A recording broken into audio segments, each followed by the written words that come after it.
There was a certain amount of shock in Wales on Tuesday morning as news of Gareth Bale's injury broke. The warning signs may have been there, it seems, in Chris Coleman's speech at the FAW's annual awards the night before, but could also have been missed as the assembled crowd tried to take in how the Real Madrid star's hopes of a fifth straight Player of the Year award had been thwarted by Reading defender Chris Gunter. "This campaign we haven't always had below Rambo Aaron Ramsey or Joe Allen," said the manager who, as far as most people were aware at that point, was actually on course to have all three for this Friday's game in Georgia and next week's visit of Ireland. "They are obviously three super special players, but we haven't always had them. Wales, as you might expect from their recent success, boast a pretty high win rate when the three are on top form, but the numbers dip a bit when even Bale is indisposed." Figures for Gunter's impact on the percentages are not to hand at the time of writing, possibly because nobody has seen any particular reason for totting them up.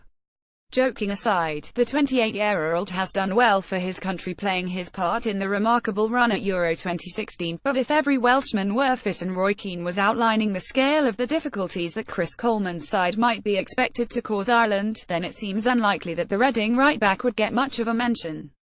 But Keane insisted that the absence of Bale would not do an awful lot to make Ireland's target of a win in Cardiff next Monday any easier to achieve. Ireland's assistant manager initially insisted that he simply wanted to focus on the next game. "If you want to discuss the Wales game, you're talking to the wrong guy," but then suggested, when pressed on the matter, that the challenge next week will be just as great. "I don't think that it makes our job any easier to win our two games," he said. "I still think that it's tough for us to win. Wales have some decent players, and I always think that if you are saying that you want players to be missing in public, then you are being very disrespectful to other players." In any case, he said that Seamus Coleman is as big a loss to Ireland as Bale is to Wales, and that is before you get onto the matter of Jonathan Walters. "I'm surprised that he is gone," he said on Bale. "We knew that he had missed the weekend, but I don't sit at home praying that people get injured and miss games.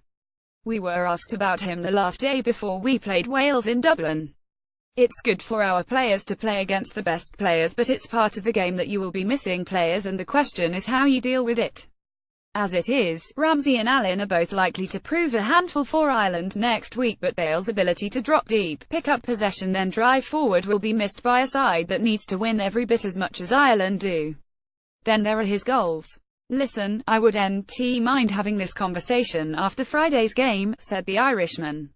"We know we're not good enough just to turn up and think we can get loads of possession and win the game. We can't be underestimating anybody. I have said that before, and we certainly won't be underestimating Moldova.